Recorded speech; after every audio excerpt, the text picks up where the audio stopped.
Kadang kita tidak pernah mensyukuri nikmat karena nikmat itu kita lihat tiap hari. Itu kenapa kita tidak mensyukuri nikmat, karena kita lihat tiap hari. Tapi ketika nikmat itu hilang, barulah kita bersyukur. Makanya keluar lagu, kalau sudah tiada baru terasa. Saya karena di masjid nggak saya nyanyikan. Kalau di tanah lapang 3 lagu kita mainkan. Kalau udah nggak ada, baru terasa.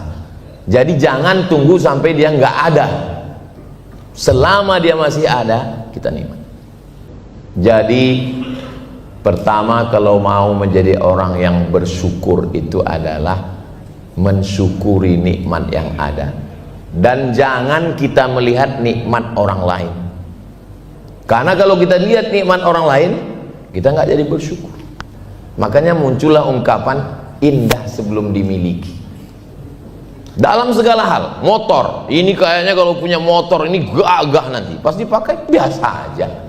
Mobil juga begitu. Berapa lama setiap lewat di showroom itu lihat terus sampai lupa jalan. Setelah dimiliki biasa aja. Jangan dilanjutkan ke suami istri. Makanya muncul ungkapan hijau rumput di rumah lebih hijau rumput sintetis.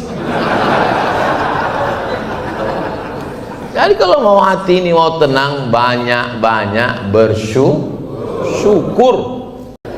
Kadang kita tidak pernah mensyukuri nikmat karena nikmat itu kita lihat tiap hari. Itu kenapa kita tidak mensyukuri nikmat, karena kita lihat tiap hari. Tapi ketika nikmat itu hilang, barulah kita bersyukur. Makanya keluar lagu, kalau sudah tiada baru terasa. Saya karena di masjid nggak saya nyanyikan. Kalau di tanah lapang 3 lagu kita mainkan. Kalau udah nggak ada, baru terasa. Jadi jangan tunggu sampai dia nggak ada. Selama dia masih ada, kita nikmat. Suami yang menurut ibu, suami yang biasa-biasa. Gimana suami kamu itu? 4L. Apa itu? Lu lagi, lu lagi. Itulah suami yang diidam-idamkan seorang perempuan yang sampai sekarang belum punya suami. Kita doakan yang belum punya jodoh segera dapat jodoh. Banyak kali yang belum dapat jodoh. Istri yang menurut bapak biasa-biasa aja, itu adalah istri yang ditunggu-tunggu jombloan sejati. Setiap mampir ke rumah makan, pesan sop iga terus. Kenapa? Aku mau mencari tulang rusukku yang hilang. Setiap ketemu sama perempuan, pasti bawaannya mau uduk. Mau kemana mas? Mau uduk. Mau uduk apa? Zuhur jam 12 baru jam 10. Mau uduk bersanding bersama.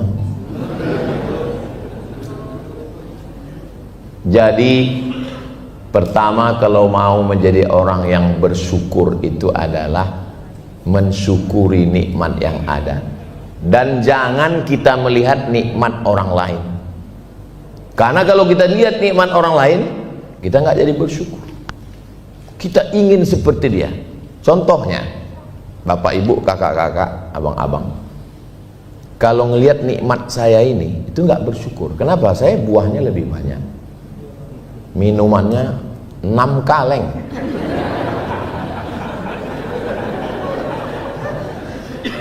Sebetulnya kita saja yang melihat nikmat orang itu enak. Orang itu belum tentu enak.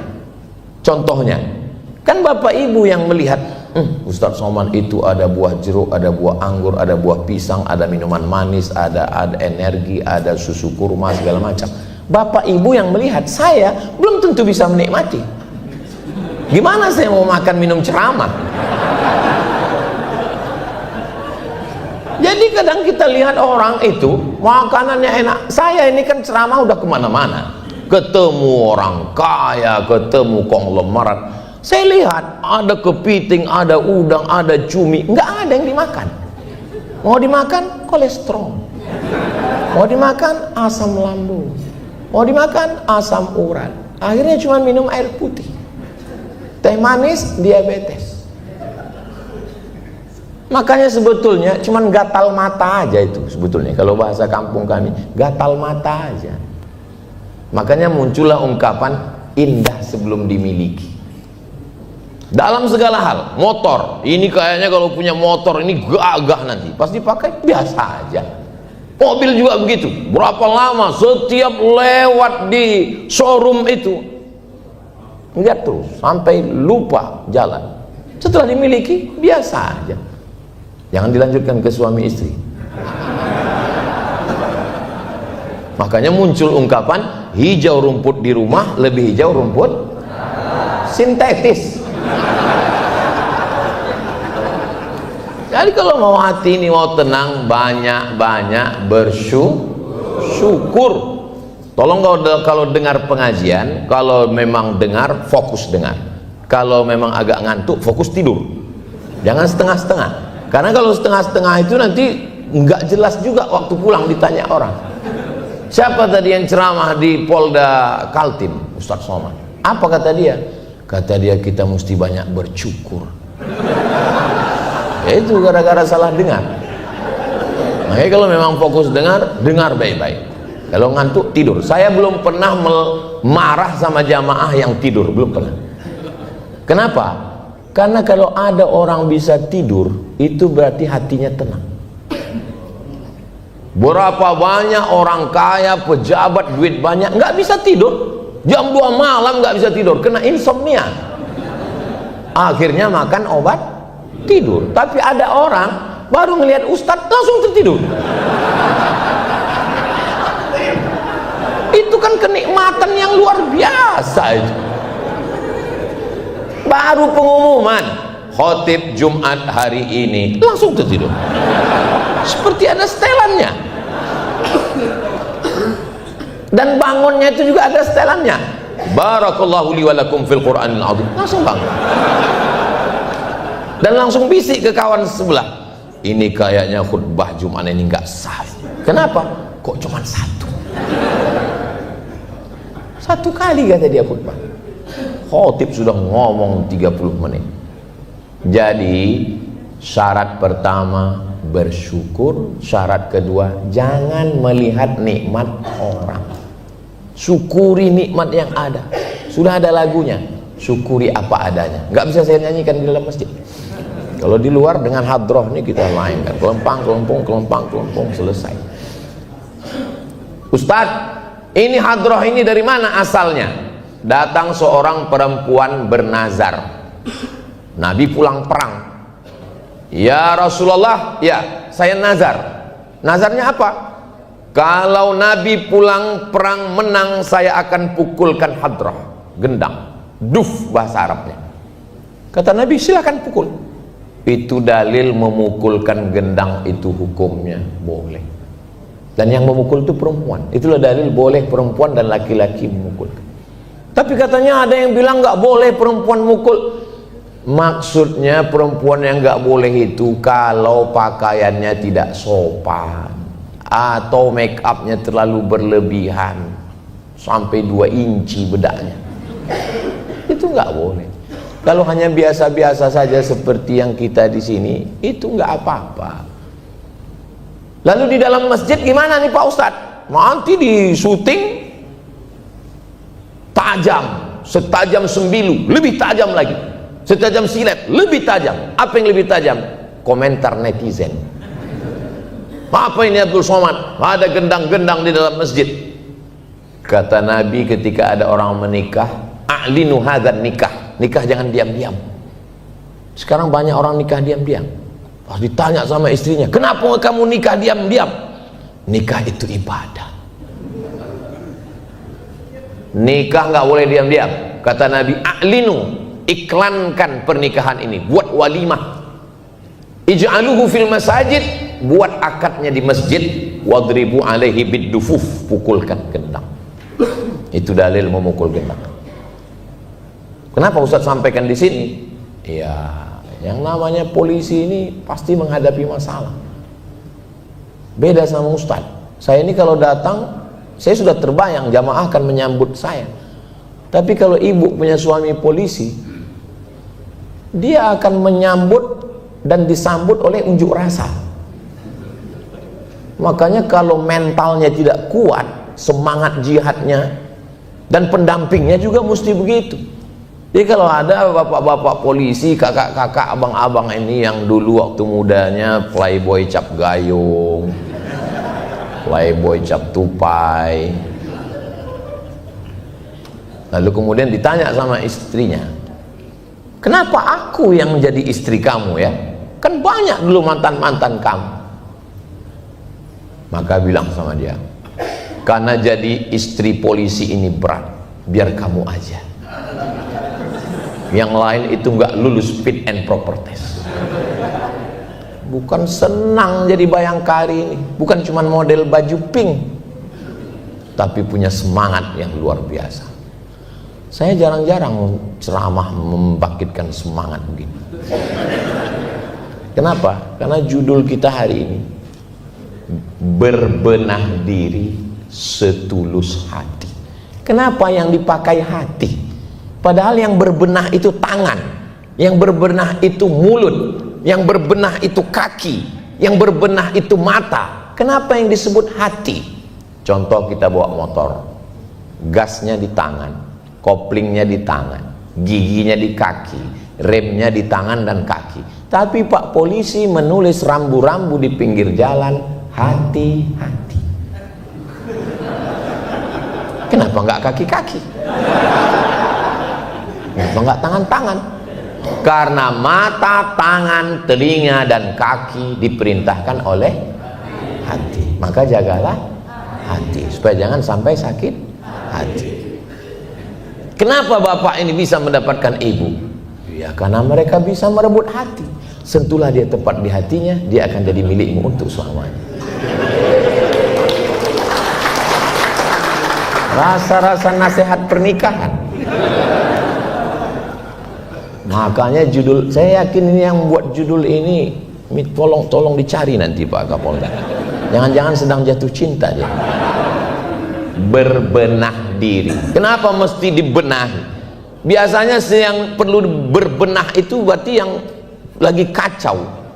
Memang kita ini nggak pernah sempurna, nggak pernah sempurna. Dan saya nggak bisa melihat diri saya sendiri. Nggak ngasih tahu saya salah itu siapa? Orang lain. Bapak yang moto saya, selesai acara baru saya tahu. Karena bapak kirim, ibu kirim ke WA, Ustadz, pecinya miring. Saya nggak tahu kalau peci saya miring. Tapi kalau ada orang yang baik, dia nggak nunggu selesai acara, dia pura-pura begini, berarti miring ke kiri. Tapi saya salah tangkap. Saya lihat tangan dia kiri, saya sangka di sini kanan. Ternyata komunikasi kita nggak ketemu. Nggak bisa kita menilai diri kita sendiri. Menurut saya waktu lagi tausiah ini sudah bagus. Tapi pas ditonton di channel Ustadz Abdul Somad Official, jangan lupa subscribe, like, share, and comment. Ternyata saya dulu waktu baru-baru pulang dari Maroko tahun 2008, kalau ceramah itu di Islamic Center di Kampar, habis itu saya dipanggil sama bapak-bapak, Ustadz Somad, sini sebentar. Ada apa Pak Haji? Tolong Ustadz kalau ceramah suaranya agak dipelankan. Kenapa? Kami nggak tahan suara yang kuat, kami mau lembut. Sejak itulah suara saya agak turun dikit. Ini di sini ini bukan kuat, suara saya biasa, cuman sound sistemnya mantap. Masjid, sound system, kata Ketua Dewan Masjid Indonesia Pak JK, tolong Ustadz sampaikan di mana-mana, 80% yang berperan di masjid itu sound system. Yang muazin pakai sound system, khotib, imam, zikir, hadrah, semua pakai sound system. Kadang ada model sound system ini, siapapun yang pakai suaranya serak terus. Allah, siapapun yang ngazan itu terus suaranya. Makanya tolong diperbaiki. Makanya waktu saya dulu heboh-hebohnya sound horek, saya bilang bagus ini. Orang melihat, ini Pak Ustadz genteng-genteng pada jatuh, bagus saya bilang. Itu pasti subuh bangun semua orang. Yang penting diarahkan. Itu kan kreativitas anak bangsa. Bum bam bum bam bum, retak-retak semua penting orang. Itu kalau dipakai itu azan subuh kan mantap itu. Kenapa orang nggak ke masjid? Sonnya slow, yang azan waktu zaman ayah kita tahun 80-an masih azan juga lagi dia sekarang. Aina ala sholat kata dia. Coba kalau sonnya macam son Polda ini, dan yang azan juga semangat, hayya ala sholat, ramai masjid. Saya yakin semua polsek, babin kamtipmas datang semua. Kenapa? Rupanya yang azan Kapolres. Barulah. Saya nggak nyebut Kapolda karena ada orang yang kayak gitu. Jadi ini penting. Makanya Nabi itu kalau dia habis sholat itu, assalamualaikum warahmatullah, assalamualaikum warahmatullah. Saya seumur-umur kalau saya jadi imam itu saya miring ke kanan berdasarkan hadis Nabi, karena jamaah ingin dapat barokah sebelah kanan. Jadi saya zikir subhanallah subhanallah. Tapi ada hadis satu lagi, Nabi kalau selesai jadi imam dia ngadap ke belakang, ngadap ke jamaah. Saya banyak perhatikan imam, banyak yang ngadap ke belakang tapi matanya nunduk. Itu namanya imam grogi. Nabi dulu waktu dia jadi imam, dia ngadap ke belakang tuh bukan nunduk, dia nanya, asyahidun fulan, asyahidun fulan, asyahidun fulan. Inspeksi mendadak. Mana? Kenapa nggak sholat? Kenapa Ustaz nggak berani? Iya, saya nggak ada kekuasaan. Kalau saya tanya, mana si anu? Mana si anu? Langsung jamaah. Emang masalah buat lo kan? Tapi ketika kori kita tadi dengan pistolnya, dengan seragamnya nanya, apalagi sambil dicabut, mana si anu? Mana? Kenapa nggak sholat berjamaah? Ustadz Abdul Somad melaksanakan amar ma'ruf nahi mungkar dengan lisan yang lemah ini, dengan lisan. Oh, Ustadz kemarin kami lihat videonya gagah ceramah. Iya, di Polda. Gagah kita di sini karena dikawal polisi-polisi. Pas keluar dari sini nggak bisa. Jangankan keluar dari sini, mati mic ini. Tadi waktu di setel di awal udah berdegup juga jantung saya. Inilah nyawa saya. Mati mic ini. Pernah saya berangkat dari Pekanbaru sampai 5 jam naik mobil ke satu daerah. Begitu sampai di situ mati lampu. Ribut panitia, ribut, coba cek mesin, rupanya mesinnya nggak pernah hidup, mati juga. Akhirnya terus mereka bilang kepada Ustadz Somad, kami persilahkan. Langsung saya berdiri, Rabbana atina fid dunya hasanah wa fil akhirati hasanah wa qina azabannar. Jadi nggak bisa kita melaksanakan amar ma'ruf nahi mungkar ini sendirian, mesti ada kerjasama yang baik. Dan siapa yang paling besar perannya untuk saat ini? Yang punya seragam, yang punya pistol. Maka mumpung seragam masih ada, pistol masih ada, pakai. Jangan nanti setelah seragam ditarik negara, pistol sudah nggak ada, barulah semangat ke masjid, datang ke Ustadz Somad. Apa yang bisa kita lakukan? Bapak masih aktif, baru pensiun Pak Ustadz. Ya, banyak-banyak istighfar aja lah. Pistol masih ada, pistol besi sudah ditarik negara Pak Ustadz. Terus tinggal pistol air Pak Ustadz. Jadi kalau ada yang nanya kenapa Ustadz semangat pagi ini, karena berhadapan dengan orang-orang yang masih bisa menggunakan lisannya, matanya, kekuasaannya, seragamnya. Bapak-bapak yang berseragam ini nggak perlu ngomong, nggak usah bicara, diam aja dia, ngeliat dikit, langsung orang pucat. Tapi saya ngomong, ada orang laga ayam, ada orang main judi, datang saya, innamal khamru wal maisir wal ansabu wal azlamu rijsun min amali syaitan. Mereka cuek aja. Yang segan mungkin ada, tapi manusia ini rasa takutnya itu lebih takut kepada hukum daripada takut kepada Allah Subhanahu wa ta'ala. Itu yang saya maksud dengan berbenah diri. Berbenah diri ini orang yang paling jorok, kotor, suka buang sampah sembarangan. Kalau dia tinggal di Eropa atau di Asia, tapi di Singapura, nggak bakalan dia buang sampah sembarangan. Kenapa? Karena buang sampah, puntung rokok, abu rokok sembarangan langsung kena denda sekian dolar. Ketakutan. Kenapa masjid-masjid kita lagi sedang sholat terdengar suara handphone? Karena tertulis di situ, tolong matikan HP. Tapi ada satu masjid, kata kawan saya pulang dari Belanda, di masjid itu nggak ada suara handphone pernah bunyi sama sekali. Kenapa? Karena tertulis kalau bunyi $100. Boleh dibuat besok stiker. Orang lebih takut pada hukum dunia. Maka kalau ada orang mengatakan agama ini untuk di akhirat saja, nggak sesuai dengan doa kita. Rabbana atina fid dunya hasanah wa fil akhirati hasanah. Dunianya mesti hasanah, akhiratnya gak mesti hasanah. Makanya kalau baca doa itu doa yang difahami. Ini rukun yamani, ini hajar aswad. Dari hajar aswad mutar subhanallah walhamdulillah wala ilaha illallah wallahu akbar. Tapi ketika sampai rukun yamani ke hajar aswad, doanya berubah. Rabbana atina fid dunya hasanah. Ada jatuh jamaah, dia robah. Rabbana atina fid dunya hasanah wa fil akhirati Khadijah. Ditanya sama pembimbingnya, kenapa bapak robah doanya? Istri saya yang pertama namanya Hasanah, yang kedua namanya Khadijah.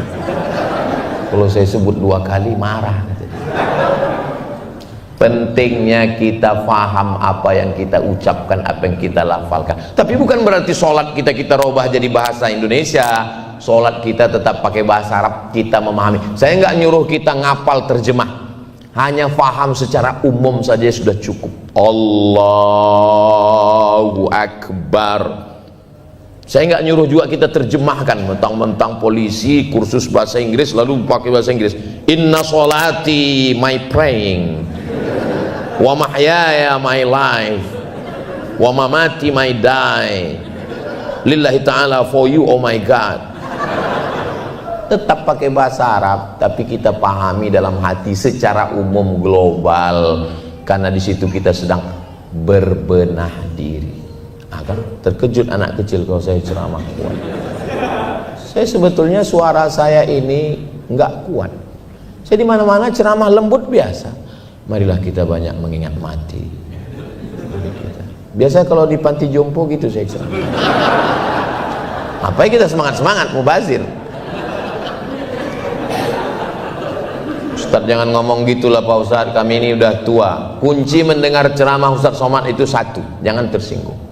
Ada beberapa orang tersinggung pulang, meninggal.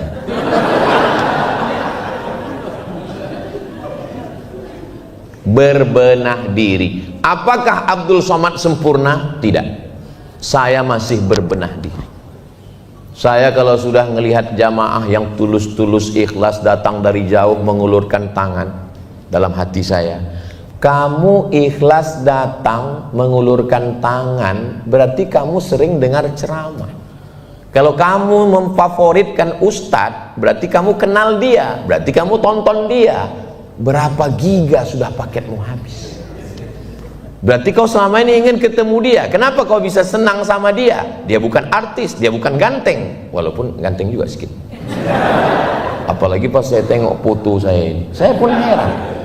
Saya tadi waktu masuk, ini sebenarnya penceramahnya siapa dia? Kok ganteng kali?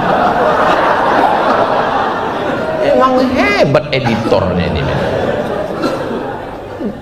Seumur-umur saya belum pernah ada orang memasang gambar yang lagi sedang begini. Luar biasa. Ini kalau menyelam ini kan artinya mantap ya. Jadi apa yang kita lakukan ini adalah berbenah diri. Saya nggak sempurna, Saya nggak sempurna. Saya kasih tahu sama istri saya, aku ini tidak sempurna. Aku ini ibarat kain pendek, ditarik ke kepala, terbuka kakiku. Ditarik ke kaki, terbuka kepalaku. Aku nggak sempurna. Aku di rumah cuma 3 hari. Hari Selasa, hari Rabu, hari Kamis. Hari Jumat, hari Sabtu, hari Ahad, hari Senin aku di luar. Tapi di 3 hari itu aku ingin berbenah diri, aku ingin menjadi suami yang baik. Jadi jangan Bapak Ibu pikir saya di rumah begini juga. Lalu saya panggil istri dan anak saya, lalu saya katakan, ya ayyuhalladzina aman. Enggak. Janganlah di rumah gitu juga. Kalau saya di rumah, saya nggak pakai peci, saya nggak pakai sorban, saya pakai kain sarung, saya pakai baju kaos, saya menggendong anak, saya jalan-jalan.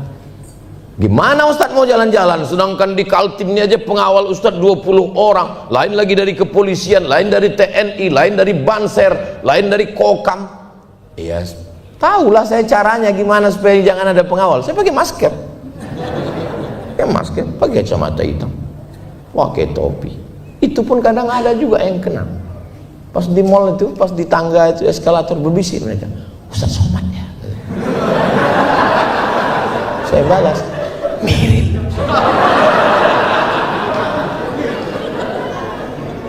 Sampai di parkir mereka ikut. Diketoknya kaca. Ustadz. Saya buka. Kenapa? Saya bilang, foto sikit Ustadz. Boleh, saya bilang. Saya penasaran, kok bisa tahu kau? Begitulah aku sudah berusaha menutup, kok tahu? Dari cincinnya Ustaz. Makanya saya nggak pakai cincin. Orang tulus ikhlas karena Allah, nggak ada kepentingan. Maka saya mungkin dalam hati saya ini, kalau dibuat di video yang tampil Ustadz Somad, yang disebut oleh jenderal Ustadz Somad, yang ditampilkan gambarnya, nggak ada gambar Kapolda, cuman gambar Ustadz Somad. Tolong habis acara gambar ini jaga baik-baik. Soalnya kemarin saya lihat di WC pinggir jalan, gambar-gambar caleg dipasang mereka. Berarti gambar-gambar waktu pilkada kemarin banyak yang dipasang untuk. Bayangkan kalau ini terbuang nggak dijaga, dipasang mereka penutup WC. Pas bagian dalam. Nggak usah dibayangkan. Kita ini masih berbenah diri, nggak ada yang sempurna. Al-kamalu lillahi wahdah. Kesempurnaan itu hanya milik Allah. Kita ini penuh dengan kekurangan. Kalau ada orang mengatakan saya nggak pernah lupa, saya nggak pernah silap, saya nggak pernah salah, saat itu dia sedang lupa, silap, khilaf dan salah. Manusia ini berasal dari kata nasya. Nasya artinya lupa. Makanya ustadz kadang kalau udah ceramah lupa waktu habis. Makanya penempatan jam ini udah tepat betul. Pas jam. Pak Bambang ini dari Pekanbaru. Nanti kalau pulang ke Pekanbaru, Bapak pergi ke Jalan Harapan Raya, ada simpang masuk belok kiri, ada masjid di situ, yang mejanya itu pakai 3 lampu, merah, kuning, hijau, macam lampu. Jangan-jangan pengurusnya polisi. Saya tanya sama pengurus masjid, Pak, mohon maaf ya, ini apakah bekas Dewan Juri MTQ? Belum dicopot? Enggak Pak Ustadz, memang asli. Kenapa? Banyak Ustadz kalau udah megang mikrofon lupa berhenti. Maka kami pasang di situ lampu. Kalau udah lampu kuning maksudnya 5 menit lagi berhenti. Pas lampu merah habis waktu, tet, stop. Kenapa selama saya ceramah nggak hidup? Saya bilang, kami segan Pak Ustadz. Makanya udah tepat ini pasang jam. Tadi saya ceramah jam 10 kurang 5. Sekarang sudah jam 10.30, berarti sudah 35 menit. Saya kalau pas berdiri kadang lupa juga. Ada yang mengingatkan saya, terasa semut itu menjalar ke atas. Kesemutan. Tapi kalau sudah duduk ini, saya tadi maunya berdiri. Saya maunya ceramah berdiri. Pas tiba-tiba saya tengok, mimbarnya udah digeser ke pinggir. Saya terus terang saya segan kalau saya duduk. Kalau duduk di depan bapak-bapak segan. Karena orang tua dari kecil sudah mengajarkan nggak boleh kita duduk kalau ada orang-orang tua. Nah, tapi karena udah ya apa boleh buat, saya duduk. Ini saya jelaskan supaya jangan ada dusta di antara kita. Pertama, syukuri nikmat. Yang kedua, jangan melihat nikmat orang lain. Kita akan menjadi orang paling bersyukur. Kalau tidak, kita akan menjadi orang yang kufur. Yang ketiga, berbenah diri, membetulkan diri, perbaiki hati. Apa yang ada di dalam hati ini? Yang paling merusak di dalam hati ini, Bapak Ibu semua hafal ayatnya. Wa min syarri hasidin. Ini enaknya ceramah di kepolisian ini, mereka hafal ayatnya. Walaupun juz amma. Hasad, nama penyakitnya hasad, nama orangnya hasidin. Mohon maaf kalau kebetulan namanya ada. Dengki. Dengki itu letaknya di dalam, nggak kelihatan. Apa itu hasad? Karahatun ni'mah alal mun'ami alai, nggak senang menengok orang lain dapat nikmat.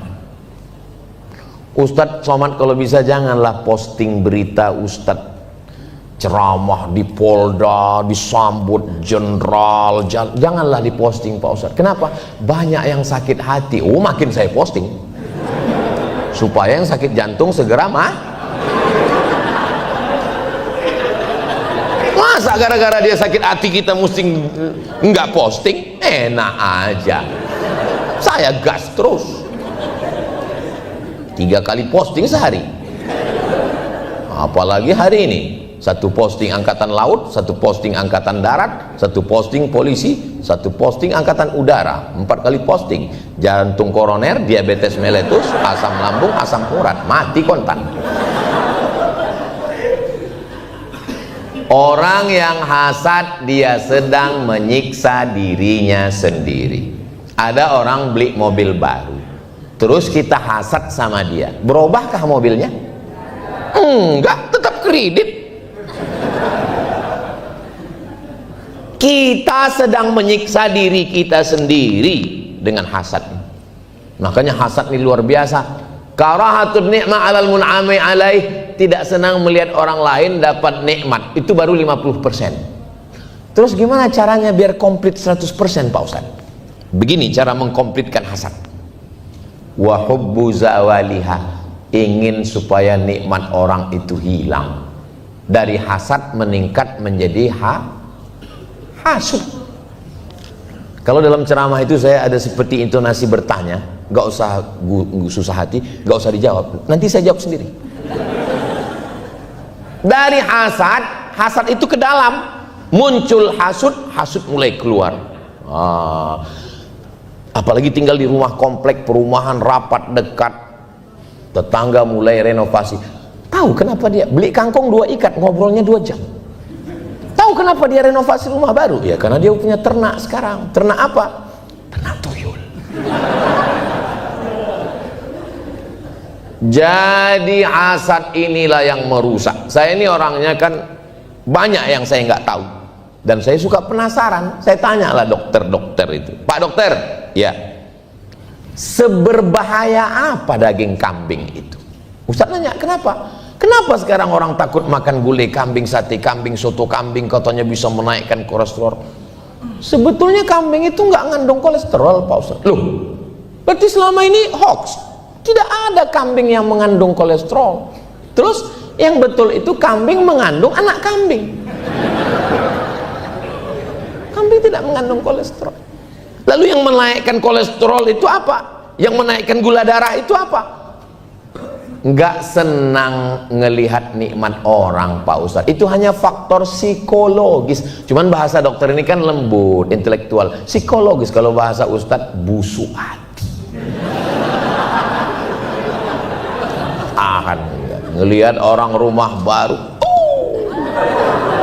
ngelihat orang mobil baru,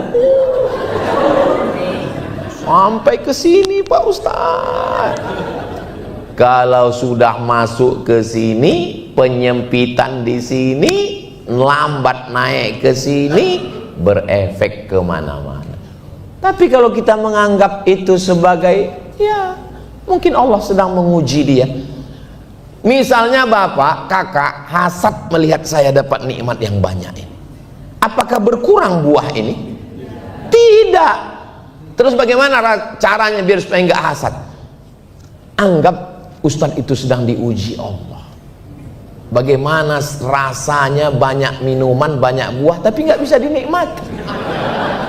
Semenderita apa dia di atas itu? Makanya kalau dilihat orang, dia begitu, dia sedang diuji Allah. Tapi katanya selama ini ujian itu sakit, mati. Enggak selamanya begitu, besti. Kadang ujian itu dalam bentuk kekuasaan, harta benda.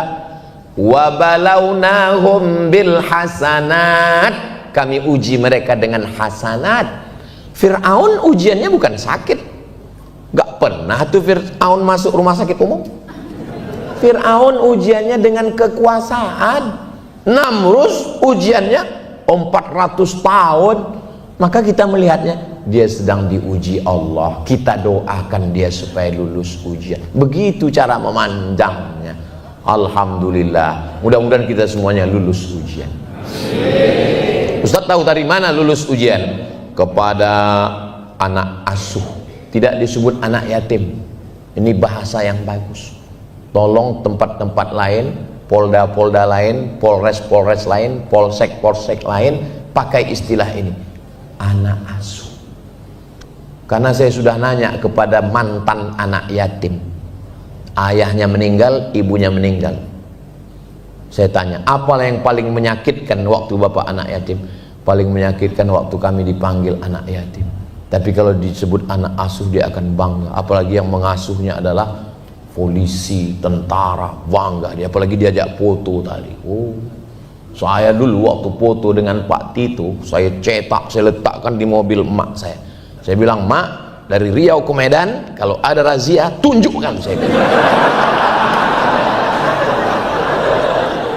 Selamat. Asal razia prit, kata gue, bebas. Bangga anak-anak kita.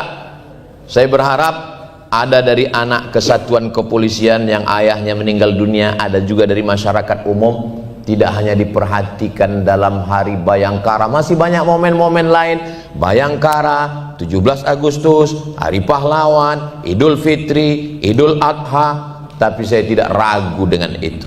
Jangankan di daerah Kalimantan Timur, Balikpapan, sedangkan kami yang di Pulau Sumatera saja masih diingat dari kepolisian Republik Indonesia Kalimantan Timur ini. Gak ada angin, gak ada hujan, saya ditelepon. Assalamualaikum Ustaz Abdul Somad. Waalaikumsalam. Siapa tim Ustadz yang di Kalimantan Timur? Oh ya, ada tim UAS Kalimantan Timur. Ada apa nih Pak? Kita dari kepolisian Kalimantan Timur mau memberi sapi kurban. Masya Allah, haru saya, sedih saya. Kenapa Ustaz sedih? Saya belum dapat sapi kurban. Tim Ustadz Abdul Somad yang di Kalimantan Timur pun mendapatkan keberkah. Mudah-mudahan yang sudah berkurban, yang sudah berinfak, bersedekah dibalas Allah kebaikan-kebaikan. Orang yang bersedekah itu dua doa malaikat. Apa kata malaikat? Allahumma a'ti munfiqan khalafa. Orang yang bersedekah berilah dia ganti ya Allah. Tapi Allah Maha Adil.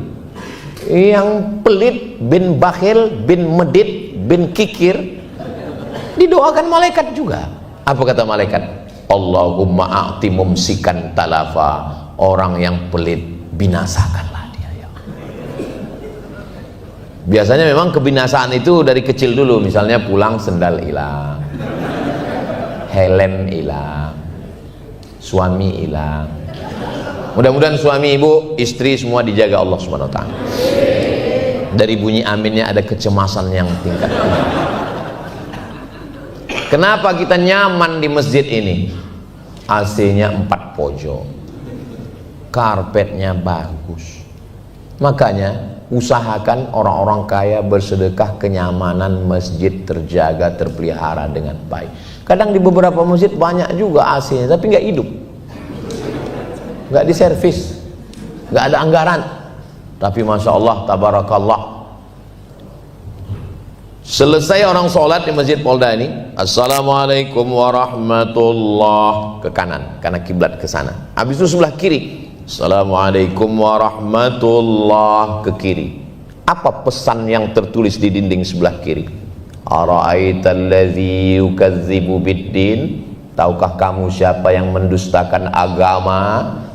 Seakan-akan masjid ini mau ngasih pesan, kau salam ke kiri sebelum kau keluar masjid, kau mesti tahu jangan sampai kau menjadi pendusta agama. Ara'aital ladzi yukadzibu biddin, tahukah kamu siapa itu pendusta agama? Fadzalikal ladzi yad'ul yatim, itulah orang yang menyia-nyiakan anak yatim. Wala yahuddu ala ta'amil miskin, itulah orang yang tidak memperdulikan makan orang miskin. Tertulis. Oh, jadi itu bacaannya Pak Ustaz.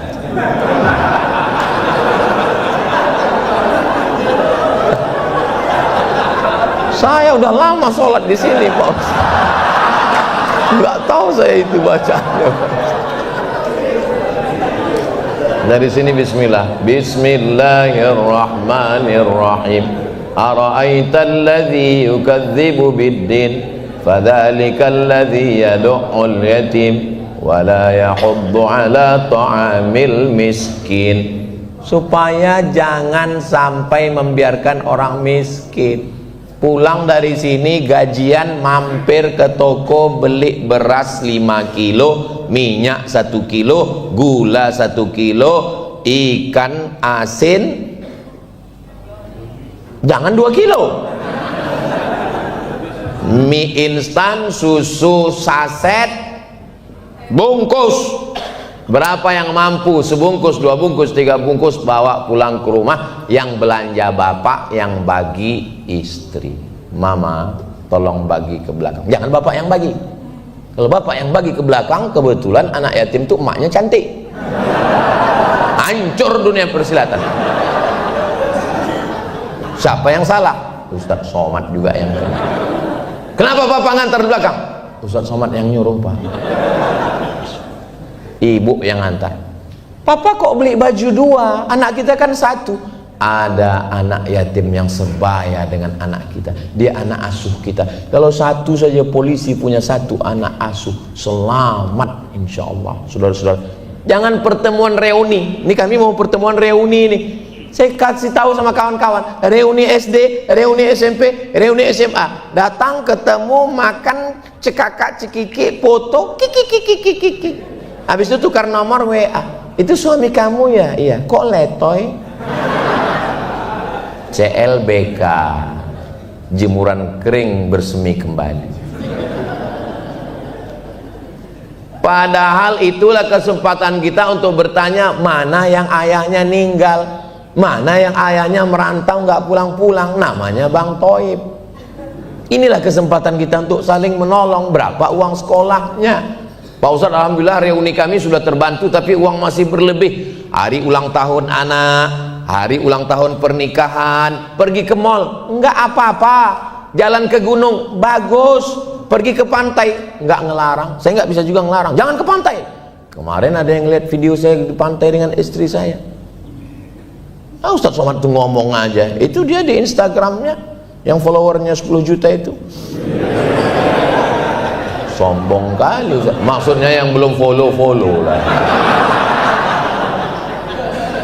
Artinya apa? Ya nggak apa-apa jalan-jalan, tapi jangan lupa bawa ke panti asuhan. Panti asuhan sudah Pak Ustaz?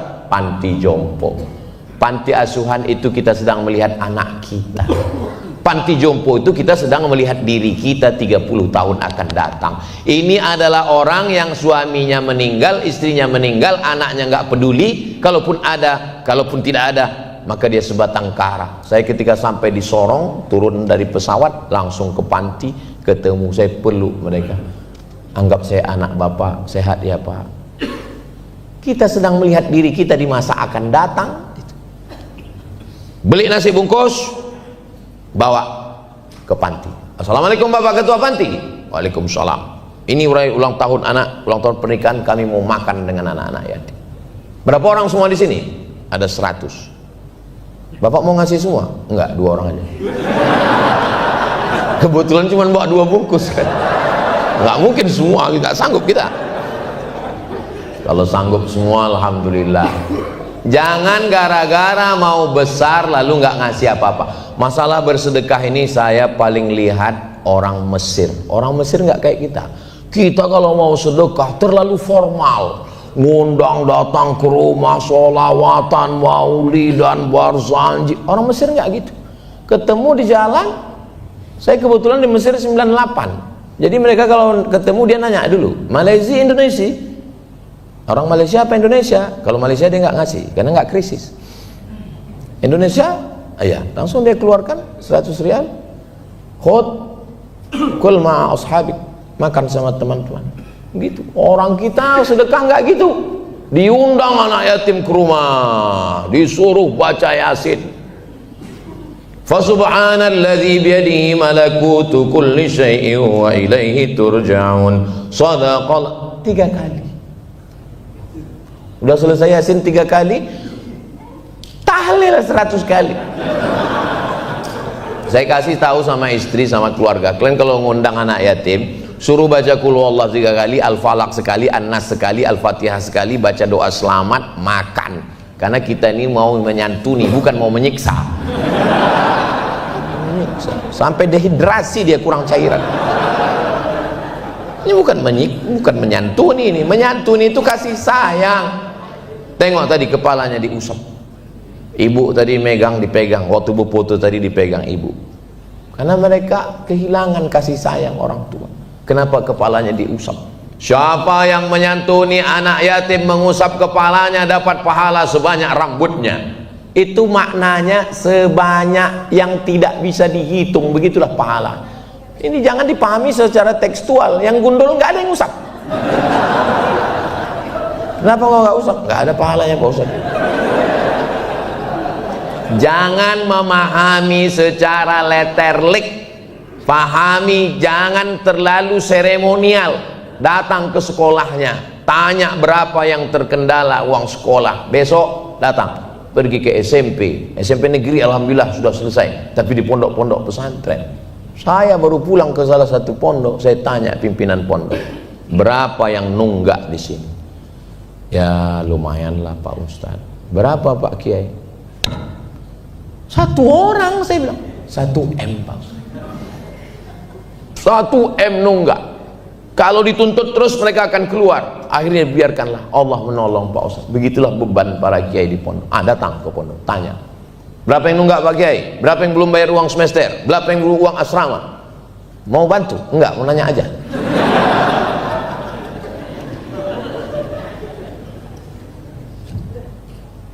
Hasil rapat paripurna undang-undang untuk pusat DPR RI, Perda peraturan daerah, pondok pesantren mendapatkan bantuan 5 tahun menjabat sebagai anggota DPR, tapi tanda tangannya berlaku sampai hari kiamat. Allahu Akbar. Nah, kalau sudah takbir berarti udah 45 menit saya ceramah. Sudah lampu kuning itu udah. Harimau mati meninggalkan belang, gajah mati meninggalkan gading, manusia mati meninggalkan kredit. Tinggalkanlah APBD, tinggalkanlah RUU, tinggalkanlah undang-undang, tinggalkanlah jamaah nelpon. Ustadz Somad, ya saya baru bayar pajak, terus tiba-tiba saya dikasih uang 15 juta. Kenapa? Karena katanya karena sudah bayar zakat maka pajaknya berkurang. Saya bilang itulah hasil perjuangan saudara-saudara kita di parlemen. Parle bicara, men parlemen, kantor tempat bicara.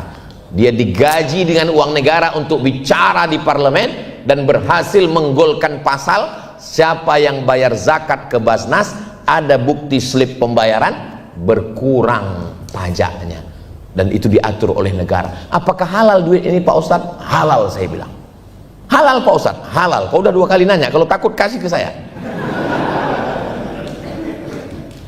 Jadi rezeki yang diberikan, Pak Ustadz ini saya ragu ini uang ini Pak Ustadz, entah duit halal entah duit haram ini Pak Ustadz. Saya memang takut selama ini nyerahkan uang haram ke istri dan ke anak Pak Ustadz. Terus selama ini ya yang haram ini saya salurkan ke yang haram juga Pak Ustadz. Sekarang kenapa kau tanya? Ya saya udah taubat Pak Ustadz. Kemanalah saya bawa Pak Ustadz? Yang ragu duit ini tidak halal, serahkan ke masolih ammah, kepentingan umum, buat posyandu, buat jembatan, pokoknya yang dinikmati orang banyak. Kalau saya bawa ke pesantren Pak Ustadz, silakan, tapi kau kasihkan aja ke kiai. Udah, jangan kau bilang Pak Kiai ini ada beberapa uang haram yang mau kuserahkan. Gak usah, kau serahkan aja. Mau dibuatnya WC, mau dibuatnya aspal jalan masuk ke pondok, mau buatnya drainase, itu terserah dia. Nggak usah kau ajari. Ini karena haram jadi buat WC aja Pak Kiai. Tahulah dia itu udah. Jadi kalau sepiring nasi berubah menjadi setetes darah, setetes darah itu masuk ke dalam jantung. Ustadz kok ngeliat ini? Saya lagi nyari bahan apa bacaannya ini. Setetes darah dari sepiring nasi masuk ke dalam jantung. Dari jantung ini menyembur darah. Jantung ini kan posisinya menyemburkan darah naik ke otak. Maka darah yang kotor, yang jahat dari jantung kalau naik dia ke otak, otak juga jadi kotor, otak juga jadi jahat. Orang jahat itu bukan mulutnya, orang jahat itu bukan tangannya, yang jahat itu otaknya. Hafal semua ini ayatnya.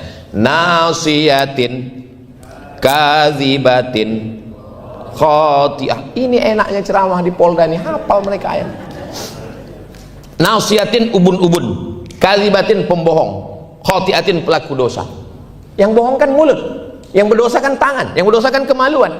Karena mata, telinga, tangan, kaki diperintahkan oleh otak. Makanya orang kalau maaf, kalau darahnya kental, nggak ngalir ke otak, itu payah berpikir. Ngingat nama, ada siapa? Saya udah pernah ketemu, Mat kata dia, keluarga saya, Mat, iya bang. Aku sudah dideteksi, katanya darahku kental karena terlalu banyak minum gula. Makanya kalau ngasih ustadz itu jangan kasih gula, kasih air putih macam di Polda. Ini ustadznya nyindir minta teh kayaknya, enggak. Saya sudah minum tadi di atas. Ini saya jelaskan. Saya ini ustadz yang nggak pandai sindir menyindir, to the point. Buka daun nampak buah. Aku susah ngingat sekarang. Karena penyumbatan pembuluh darah gara-gara darah kental. Darah itu kental disebabkan oleh 2. Yang pertama santan, minyak, kolesterol. Yang kedua gula. Akhirnya tersumbat naik ke atas, payah berpikir. Pertanyaan saya satu aja. Ada satu yang mau kutanya. Iya. Istri masih ingat? Ingat kata dia. Berarti masih aman. Yang payah itu kalau udah nggak ingat lagi. Nah, itu kalau udah nggak ingat, kiamat sudah terjadi. Kalau sudah dia masuk ke dalam otak, maka merusak semua. Makanya anak-anak kita, diri kita, kita kasih perbaiki, memperbaiki. Berbenah diri setulus hati Polri untuk masyarakat. Kemarin saya buat video, polisi itu abang kita, adik kita, sepupu kita, ponakan kita, dan anak kita yang lulus tes pakai seragam. Dia bisa saja salah dan mungkin saja benar. Dia bukanlah makhluk yang turun dari planet Mars. Maka dia dari masyarakat. Dia dulu sekolah SD, SMP, SMA, ikut tes, lulus, dan dia kembali lagi menjadi anggota masyarakat.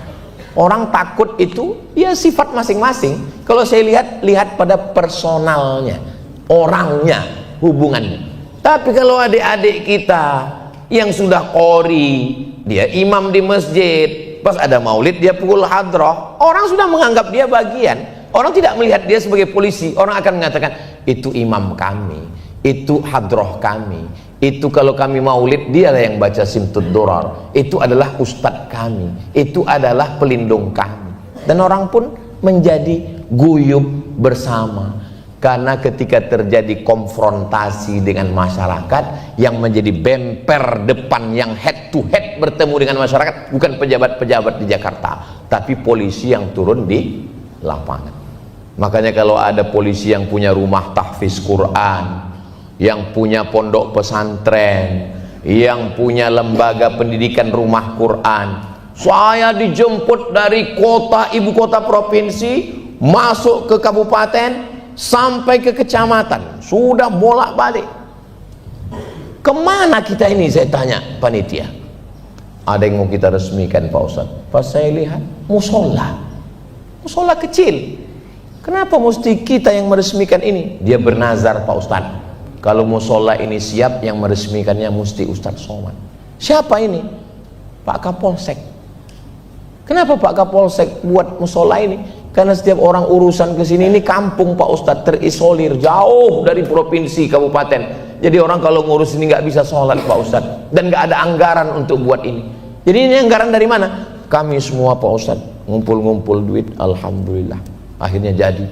Dan Ustadz lah kami minta meresmikannya. Saya nggak ada ikut beli tanahnya, nggak ikut kerjaannya. Pas giliran tanda tangan, oh semak saya tanda, siap saya selesai. Nama saya yang abadi di situ.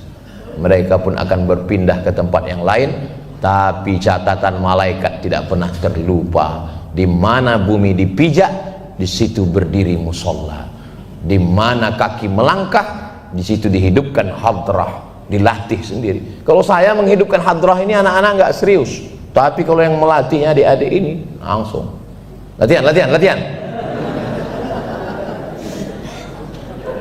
Qori, dimanapun beliau nanti diletakkan jadi Kapolsek, jadi Kapolres, dimanapun seluruh Indonesia dari Sabang sampai Papua, dia bisa melatih anak-anak, kumpulkan anak-anak, suruh ngaji baca Quran, bayati soba sika nahawan jaharka.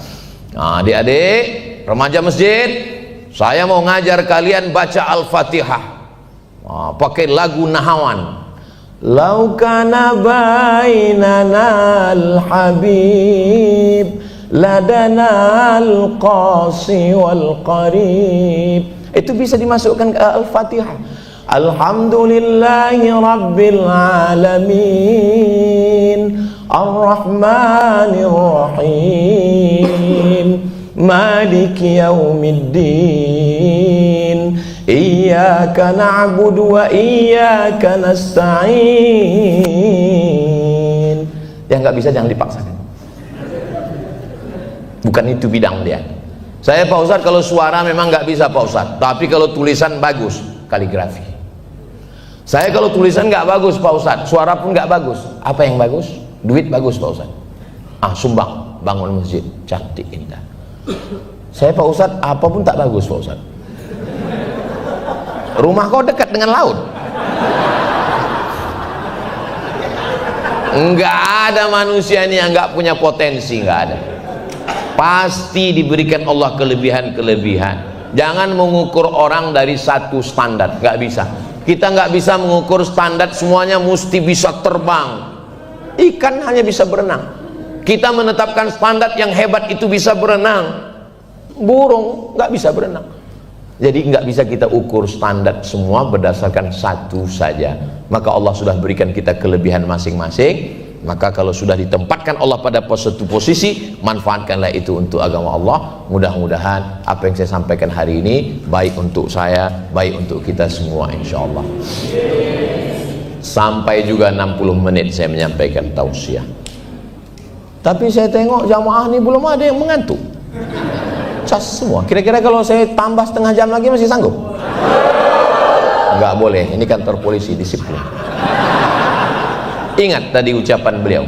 Yang saya garis bawahi dari ucapan jenderal tadi adalah mewujudkan kepolisian yang presisi dan berintegrasi. Makanya kalau mendengarkan kata sambutan itu dengar baik-baik. Presisi, salam presisi. Saya heran dulu, kenapa salam presisi itu enggak begini ya? Harus saya paham, rupanya dia mendengarkan degup detak jantung hati. terasa coba itu yang normal. Itu ada yang nggak normal. Biasanya jantung yang nggak normal itu disebabkan dua. Yang pertama jatuh cinta, yang kedua jatuh tempo. Salam presisi yang berintegritas, jujur, itulah yang akan menjadi kenangan yang luar biasa. Saya rasanya nggak mau berhenti, tapi akhirnya waktu juga yang memisahkan kita. Di akhir waktu majelis yang penuh dengan keberkahan, hari yang mulia, hari Jumat, waktu mulia, waktu matahari naik, waktu duha, disebut dengan sholatul awwabin, sholatnya orang-orang yang kembali ke jalan Allah. Dan bulan yang mulia, salah satu 4 dari bulan mulia, bulan Muharram. Di waktu mulia ini mari kita berdoa kepada Allah, mudah-mudahan keluarga kita sakinah, mawaddah, warahmah.